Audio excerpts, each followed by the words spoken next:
Hey, hello everybody, this is Santa Jerry from Santa's Switch Adapted Toys. I'm going to show you how to take one of these foot pedals, sewing machine activation switches, and convert it over to use as a switch for Switch Adapted Toys. And it's pretty basic. I know that sometimes these are somewhat expensive to purchase as a ready-to-use item. So you go on eBay and you buy one of these foot pedals, sewing machine switches, and when I get them, I end up getting them. They're cut off. They're not intended to be used as a sewing machine switch anymore. There's different activities for them. I'm going to be using my little tester here to show that it works, and you get a cable that is ready to go for this. Now I use stereo cables, so I have 3 wires on them. They're the tip, ring, and sleeve. I have tested this up prior to doing this video here. The white one for this wire, for this cable, is the tip, and the yellow and red I've combined because those are the ring and the sleeve, and they just need to be combined to make this into a mono cable. So if you have a mono cable, then you're fine. You're only going to have 2 wires coming out of it, and we want those 2 wires to go into this switch someplace that that will be purchased. So we're going to open this up. This is a very simple activity here, folks. If you've done any switch adapted toys at all, then this is pretty straightforward. We're going to open this up by removing or loosening this screw enough that we can remove this hinge pin here, and it may just fall out, but if it doesn't, it's a little alignment. Let's see, I'll loosen it up a little more. Sometimes you have to take them out, but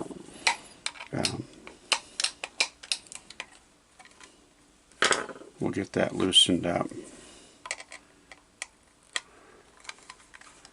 It's okay. So now we have that hinge pin. This is going to really pop open in your hand because it's spring loaded. We're going to set the spring, the hinge pin, and the top aside. And when you open it up, this is what you see. So inside of there is a micro switch, which will activate this activity. It's held in place by 2 screws, and the cable is held in place by 1 screw as a strain relief for this. It's got 3 pins on it, which we'll show you in just a moment. So let's loosen up the screws. These you don't have to take all the way out, you just loosen them up a bit. And we're going to pull this cable out of the way. Set that to the side for the moment. And this is what you've got. This is the switch that's going on in there. Now on this switch, you see there's 3 wires hooked up. This is for 110 volt power. Again, it was intended to do a sewing machine, or you could use this for shop tools or whatever, but again, for switch adapted toys, we're going to just use 2 of these wires. And the 2 we're going to use currently has a white and the red on it because those are, for this switch, normally open. It's open, meaning there's no electricity going to be able to run through this until it is depressed, as long as we hook up to where the white and the red wire are. So we're going to clamp this up into our 3rd hand here. I'm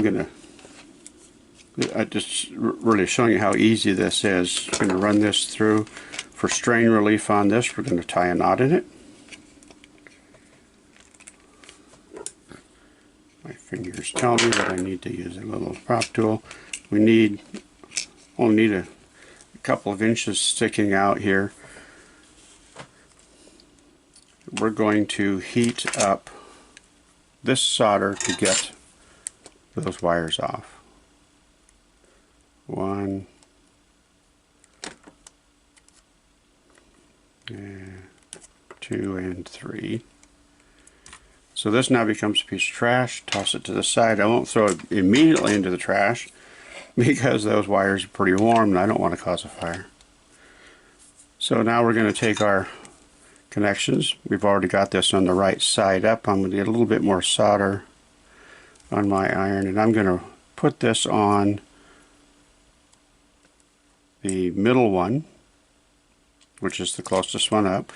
So you see how convenient it was to set this into the third hand like this.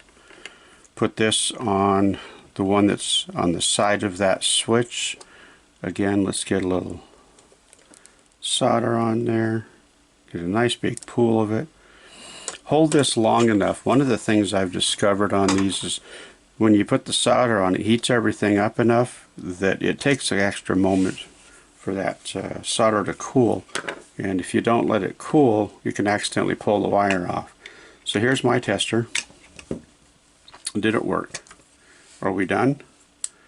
There it is. I have two lights coming on indicating that on this, again, it's set for stereo, that both the red and the yellow are connected up, and a test of pressing this button here says that it's done. Now we just reassemble it. So if you don't have a fancy tester like this, that's fine. Plug it into one of your switch adapted toys, which I can do here also. I have a noise box that I use.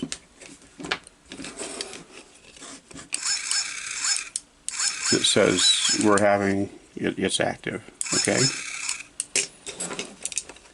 so that switch is done. Let's just reassemble it. We need to put the strain relief. This little clip holds down. Get the wire underneath there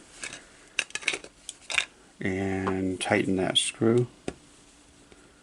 Pull that wire out. It may not clamp it completely because of the wire size, but that knot's going to prevent it from being pulled out during use. Twist this around and reassemble it by putting it back underneath there. Manage these wires down out of the way. Tighten up those two screws.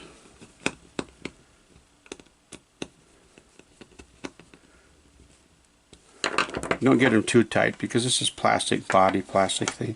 So just to make sure that I haven't damaged anything, there it is. I see on my tester that the light's coming on.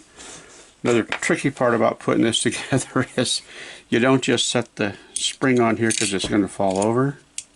It's best to set the spring into the top, and then don't tip this. Don't tip that top at all. Line it up, kind of eyeball it where it's going to go, and reassemble it. And drop that hinge pin back in there. Okay, now, so this is now set and ready to go. We'll put the screw in a moment, but I want to show one other option for this toy, for this switch. This, when I push down, I have to overcome the resistance of the spring. This is just the spring that's in there. I haven't even gotten to the switch yet. You can see nothing's happening. And then I gain the switch. If your requirement is for less pressure than that, the user of this wants it to be less than that, leave the spring out. Forget the spring. It doesn't need to be in there. This switch is going to work just fine because, again, I put the spring back, the hinge pin back in there. Now this is going to be loose because the spring isn't holding it down, but I don't have to overcome the pressure of the spring to activate the switch. The switch itself that's in there is enough to return and disengage this connection. So it's that simple. You can adjust the action of that. Now, again, this is going to be a little sloppy because the spring isn't pushing up on it. But if you don't want to have to push that extra pressure, that's an option for the assembly. When I send these out, I always offer to have the spring removed or not. And if the client wants the spring removed, that's fine. I'll take it out. I'll include it in the package in case they want to put it back in. And again, it's very simple to do. Just reassemble this thing up. Get that hinge pin back in there. Now, let's show you something on the hinge pin real quick. should have done this before. See in the center of that there's a relief. That's where that screw goes and keeps the hinge from sliding out. Okay, so once that's in there and you put the screw back in, okay, that goes in, and the screw is actually just keeping that hinge pin from sliding through. Alright, so there you go. And that is another adaptation hack for Switch Adapted Toys from Santa's Switch Adapted Toys Workshop. Thank you.